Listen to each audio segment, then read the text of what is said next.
با تشبث کمیته حفظ محیط زیست نزد حکومت جمهوری تاجیکستان در دوره تشکیل کلوب ژورنالیستان اکولوگ یکشنبه گذشته بیش از 20 نفر روزنامه‌نگاران از رسانه‌های گوناگون کشور به نخستین ممنوعگاه طبیعی بیابان و توغیزار تاجیکستان بیشه پلنگان پرس تور انجام دادند.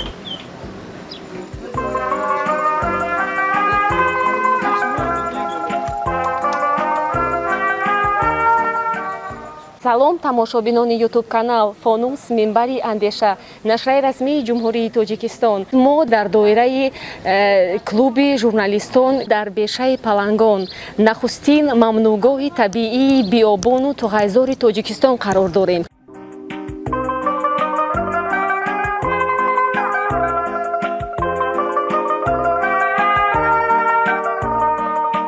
зимни сафар нахуст аз осорхонаи мамнӯъгоҳ дидан карда дар он бо беш аз 200 нақшу нигораҳои олами набототу ҳайвоноти дар бешаи палангон мавҷуд буда шинос шуданд. аз ҷумла бо нигораҳои олами ҳайвонот хусусан хесаҳои ҳайвоноти нодири паланги теҳронӣ, кафтор, оҳу, намуди паррандаҳо, морҳо ва амсоли инҳо. ҷалолиддин муфарраҳов мудири осорхона зимни шиносоӣ ба масъалаи ҳифзу нигоҳдории ин боигарии табиат таваҷҷӯҳ зоҳир намуда пешгирии таъсири омилҳои антропогениро махсус таъкид намуд ва аз табиат берун рафтани паланги теҳрониро мисол овард. аз сабаби он ки аз худкунии водӣ вақт сар мешавад барои як паланг майдон камӣ мекунад вай баромада афғонистон рафтиги то соли 63 дар афғонистон мондагӣ баъд ҳамихел аз китоби суд рафтагӣ аст. барои ҳамина паланги теҳронӣ нест. тоиноби дарёи ваш асосан то вазмино ҷойгир буд то солои 30 то аз худкунии водии ваш шумораи палангон дар инҷа зиёд дида мешавад. асосан дар ҳамин мавзеи ки бешаи палангон ном гирифта буд чунки ки қайд кардам коллега дар масъалаи мазкур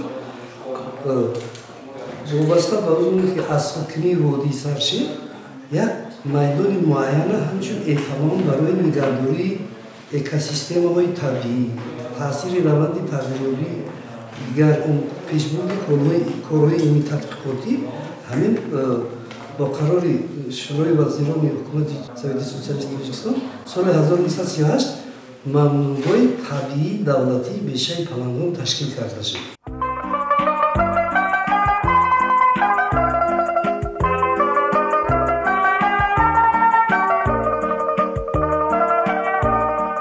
мамнӯъгоҳи табиии бешаи палангон имрӯз дорои захираи нодири олами набототу ҳайвонот мебошад.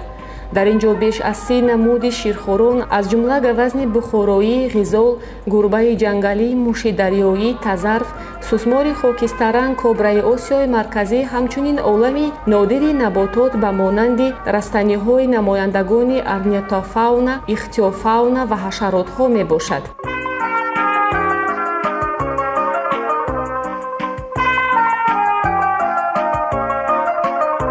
манзараҳое ки дар ин ҷо дида истодед ҳамаш аз даруни ҳамин мамнӯъгоҳ гирифта шудагӣ ҳастанд. ҳозир дар бешаи палангони мо аз ҳама ҳайвонҳои нодир ин мана гавазни бухороӣ ҳаст ки алеми аст. гавазни бухороӣ хусусияти ҳамин аст ки мана ҳар сол шохша мепартояд ҳамин мана дар дидаи шумо ин қудрати табиат кори худованда бинед ки ҳар сол ҳамин шохша мепартояд бо айсар мебуряд солша аз рӯи ҳамун мана дидед ҳелишо аз рӯи ҳамун ҳисоб мекунанд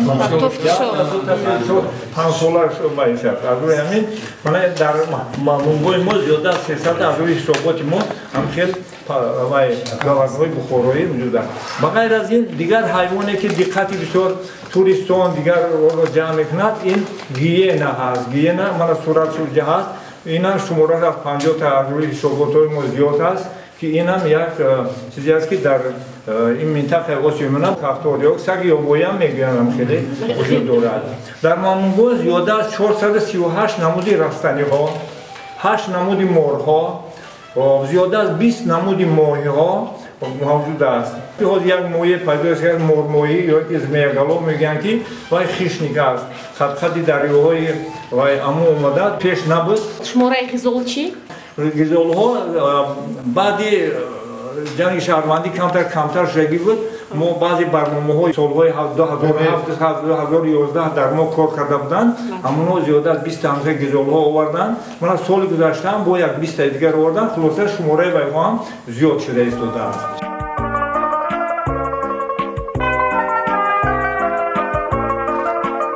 барои ҳифзу нигоҳдории олами ҳайвонот бунёди парваришгоҳҳо яке аз вазифаҳои мамнӯъгоҳҳо ба ҳисоб рафта, дар ин самт Кумитаи ҳифзи муҳити зист ва муассисаи давлатии ҳудудҳои табиии махсус муҳофизатшаванда чораҳои зарурӣ андешида истодаанд. Дар бешаи Палангон парваришгоҳи паррандаҳои нодир таъсис ёфта. Ҳадафи он зиёд кардани саршумори паррандаҳо мебошад, зеро дар ин ҷо онҳо ба парвариши махсус фаро гирифта шуда ба табиат раҳо дода мешаванд.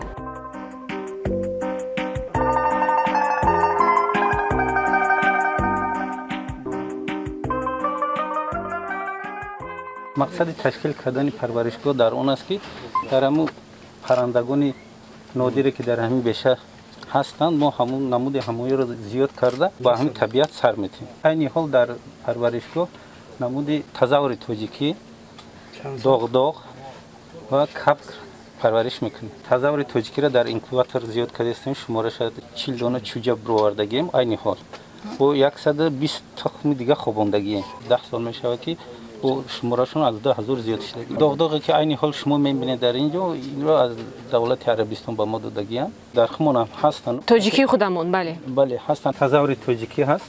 айни ҳол дар парваришгоҳи мо намуди ина модинаш хокистаранг аст, ина хурӯзошон ҳам ҳастанд, наринашон ҳам ҳастанд ва кабгидарӣ аст. айни ҳол 60 адад кабгидарӣ дар парваришгоҳи мо ҳаст.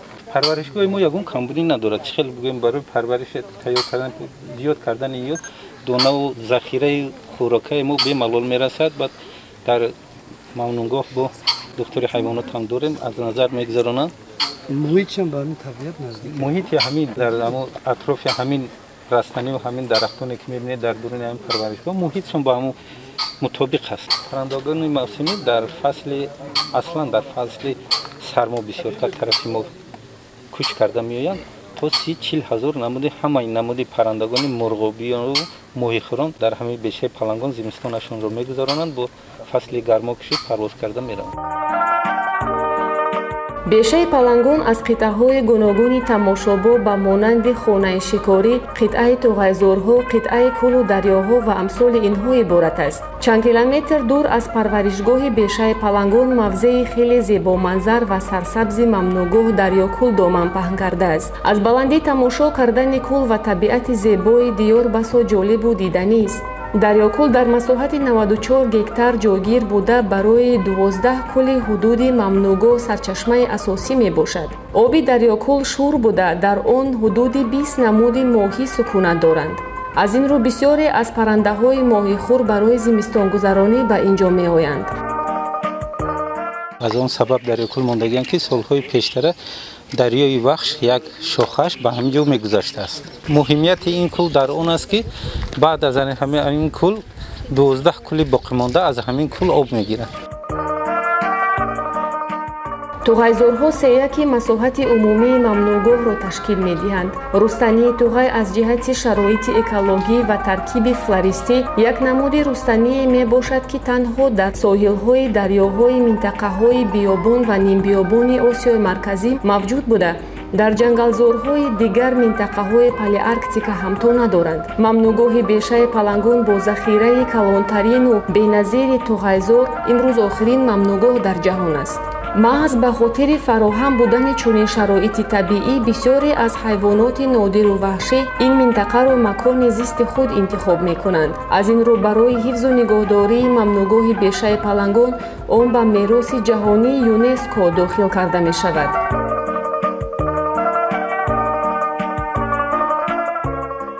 мо бисёр миннатдорем аз раиси кумита ки бисёр ба мамнӯъгоҳҳо махсусан ба ҳамин бешаи Палангони мо диққати ҷиддӣ метиҳад. мана доим аз ҳоли мо хабар мегирад. зиёда аз 22 сафоратхонаи дар душанбе буда омада иштирок кардан. онҳо говазнҳоро зинда дидан. онҳо бисёр хурсанд шуданд ки мана говазнҳо аллакай одамо намегирезанд. пеш мисол ягон мошин ё овози одам мешид ва ё мегирехтанд ва мекарданд. ҳозир говазнҳо ҳамин хел озод гашта истоданд. регламент истифода бари ҷойҳои махсуси нигоҳдорӣ чӣ мавзеъ зебо дорад.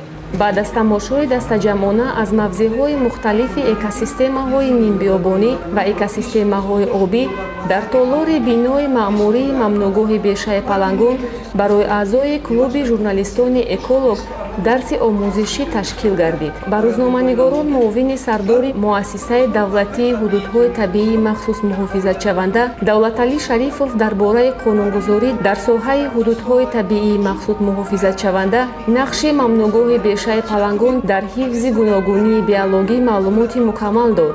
Инчунин ба рӯзноманигорон доир ба гузаронидани мониторинги олами ҳайвонот дар мамнӯъгоҳи бешаи Палангон ва ифтитоҳи хатсайрҳои экологӣ филми мустанад намоиш дода шуд.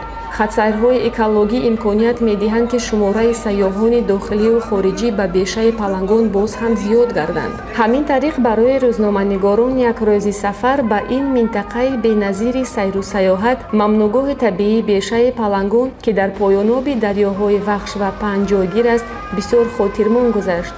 Оҳистамои Вафобек, Кароматуллоҳ Ато, Ҷумҳурият.